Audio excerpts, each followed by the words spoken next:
मैं इस समय उत्तराखंड में टिहरी गढ़वाल ज़िले में हूँ। टिहरी का नाम आप सुनते ही सबसे पहले याद आता है टिहरी डैम। टिहरी डैम। मैं टिहरी नई टिहरी जाने वाले रास्ते पे हूँ, चंबा जाने वाले रास्ते पे। मेरे दाहिनी तरफ ये टिहरी झील है। टिहरी झील जो टिहरी डैम बना है, गोमुख से जो भागीरथी नदी आती है उसे टिहरी में रोक कर बांध बनाया गया है। देश का सबसे ऊंचे बांधों में से है। 855 फीट की ऊंचाई में बना है टिहरी डैम। तो ये टिहरी डैम की झील है।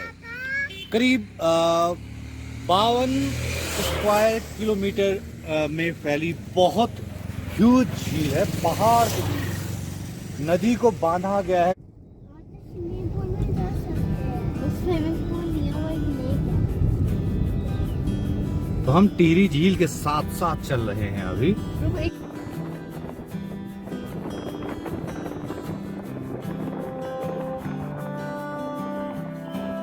पूरी करीब 52 स्क्वायर किलोमीटर की झील, लंबी झील है। 2006 में करीब 14 साल हो गए हैं इस डैम के लिए, टिहरी डैम के लिए 125 से ज़्यादा पहाड़ी गांव और एक टिहरी शहर ने अपनी कुर्बानी दी है। जल समाधि की हुई है। 125 से ज़्यादा गांव और टिहरी शहर की जल समाधि हुई है इसी झील में।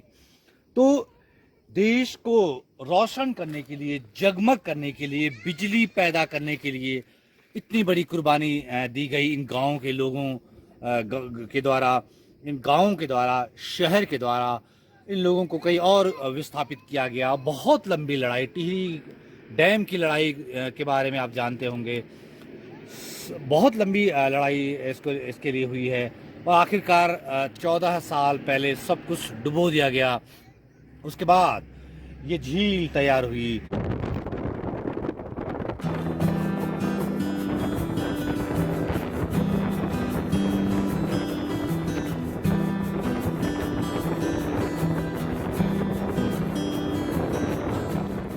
टिहरी झील के साथ साथ बढ़ रहे हैं मेरे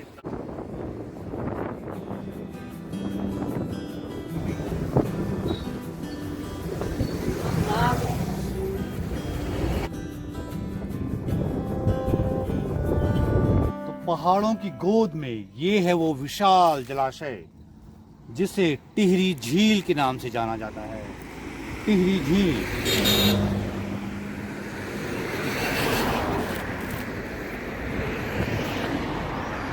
इस पहाड़ के बीचों बीच करीब 52 वर्ग किलोमीटर में फैली हुई ये झील विशाल जलाशय है पहाड़ में। टिहरी झील जिसके नीचे डूबा है एक शहर टिहरी और 125 से ज़्यादा पहाड़ी गांव जिन्होंने कुर्बानी दी है बिजली पैदा करने के लिए। जो बिजली दिल्ली जाती है, दिल्ली को जगमग करती है, यूपी को जगमग करती है, पंजाब, हरियाणा, हिमाचल, जम्मू कश्मीर, उत्तराखंड, इन तमाम राज्यों को जगमग करती है। 1000 मेगावाट का प्रोजेक्ट है टिहरी डैम। टिहरी डैम के लिए ये झील, भागीरथी नदी को रोका गया, बांध बनाया गया। बांध वहाँ बना जहाँ पर टिहरी शहर था, उसे डूबना पड़ा और इस झील की जद में आने वाले 125 से ज़्यादा गांवों को भी डूबना पड़ा। ये देखिए कितनी ह्यूज है, बहुत विशाल जलाशय। ये भागीरथी नदी है और भिलंगना छोटी नदी है तो भागीरथी में मिलती है।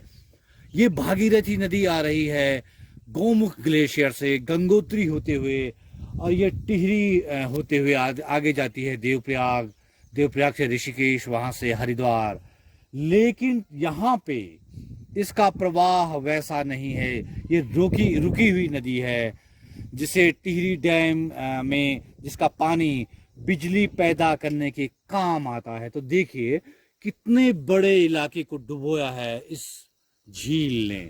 इस डैम टिहरी डैम की वजह से कभी यहाँ नदी होती थी, गांव होते थे बहुत आसपास के इलाकों में। ऊपर टिहरी शहर, नया टिहरी शहर बसाया गया है पुराने टिहरी को डुबोने के से पहले। तो ये वो बड़ी, जो जो हम करीब जा रहे हैं इस झील की, और विशाल इसका विराट आप रूप देख सकते हैं। बहुत बड़े इलाके में फैली हुई एक शांत सी झील, लेकिन डरावनी झील है। डर लग सकता है आपको इस इतने विशाल जलाशय को देखकर। तो इसके नीचे इतिहास दफन हो गया है, इतिहास की जल समाधि है टिहरी झील के नीचे।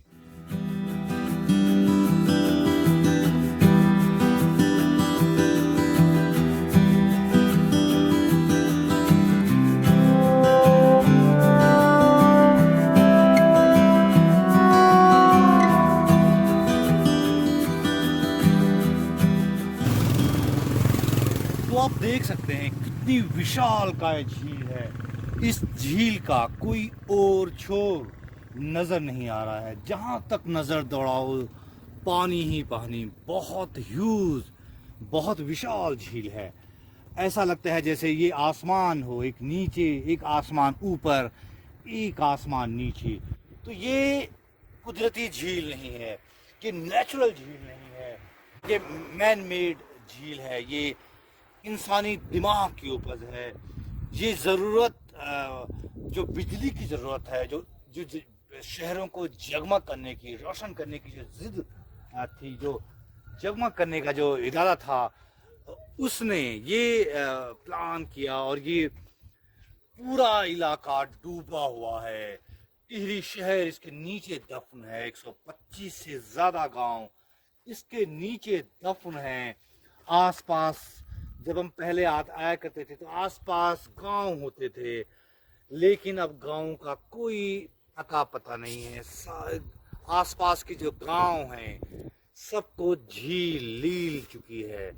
ये टिहरी झील है, 855 फीट की ऊंचाई, देश का सबसे ऊंचा बांध बना है इस जगह पर। और टिहरी को डुबोने और ये बांध के खिलाफ 1980 के दशक से बड़ा आंदोलन चला। बहुत बड़ा, सुंदरलाल बोहरा जिसके बड़ा एक चेहरा थे, इसके अलावा बहुत जो स्थानीय गांवों के लोगों ने बड़ा आंदोलन चलाया। जो इसकी ऊंचाई थी, जो गांव डूब रहे थे, जो विस्थापन की पॉलिसी थी, जो डैम की ऊंचाई थी, उन तमाम मुद्दों को लेकर बहुत बड़ा आंदोलन चला, जिसकी राष्ट्रीय अंतर्राष्ट्रीय स्तर तक चर्चा हुई। 1991 में उत्तरकाशी जो इसके पास ही है, इसके उत्तरकाशी में 1991 में अक्टूबर के महीने में ही बहुत बड़ा भूकंप आया था, 6.2 तीव्रता का भूकंप। उसके बाद बहुत तबाही मची थी। तब बहुत डर पैदा हो गया था स्थानीय लोगों में, और आंदोलन को उससे और वजन मिला था और गति मिली थी। लेकिन तब ये दावा किया गया कि ये जो बांध है ये 8.4 तीव्रता का भूकंप झेल सकता है। और बहुत मजबूत डैम इसे कहा जाता है, बहुत मजबूत डैम। ये भूकंप वाला इलाका है, लेकिन ऐसा कहा गया कि ये 8.4 तक का भूकंप झेल सकता है। तो ये टिहरी झील की तस्वीरें आपको दिखा रहा हूँ। जहाँ तक नजर दौड़ाओ पानी ही पानी, ऊपर भी आसमान और नीचे भी आसमान जैसा नजारा, एक आसमान ऊपर, एक आसमान नीचे। ये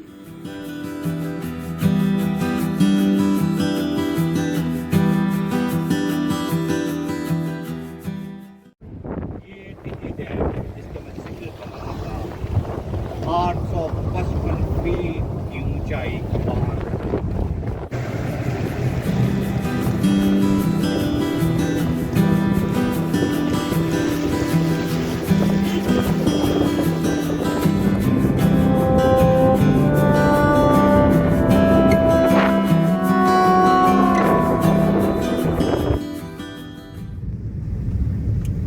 तो बस हम टिहरी डैम के ऊपर से गुजरने वाले हैं।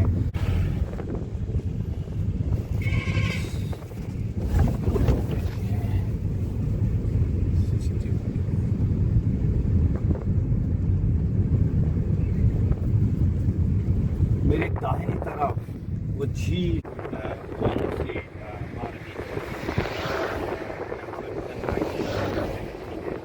तो ये टिहरी डैम है, देश का सबसे चर्चित डैम टिहरी डैम।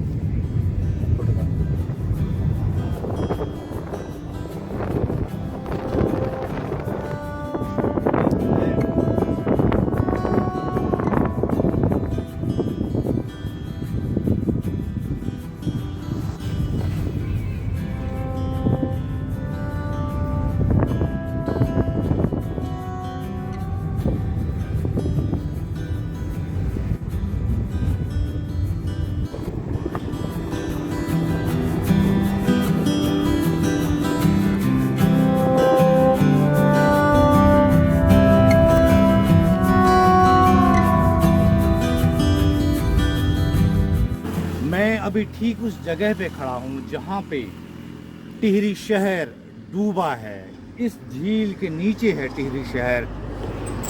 2006 में इस शहर को डुबोया गया था। उसके बाद गेट बंद कर दिए गए थे और एक लंबी सी विशाल झील बन गई थी।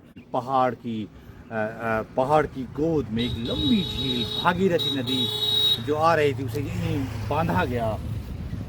1980 के दशक में जब इस बांध को लेकर आंदोलन तेज होने शुरू हुए थे, तब पहाड़ के जो कालजयी रचनाकार हैं नरेंद्र सिंह नेगी, उन्होंने इस टिहरी के डूबने को लेकर कुछ आशंकाएं जताई थी। तब उन्होंने एक गीत लिखा था, बहुत मर्मस्पर्शी गीत था, टिहरी डूबने लगी ची बेटा डैम का खाते, यानी टिहरी डूबने वाली है डैम की खाते। ये गीत आज तक जब भी टिहरी के लोग सुनते हैं, गाते हैं, गुनगुनाते हैं तो वो इमोशन से भर देने वाला गीत है, रुला देने वाला गीत है। तो ये इस झील के नीचे टिहरी शहर दफन है। रियासत जो टिहरी रियासत थी उसकी जो स्मारक थे वो सारे दफन हैं। घंटाघर दफन है, राजा का महल दफन है, टिहरी का बाजार दफन है, बहुत सारी चीज़ें, मंदिर भी इसके नीचे दफन है। तो ये टिहरी शहर की जल समाधि इसी झील के नीचे, ये टिहरी झील है।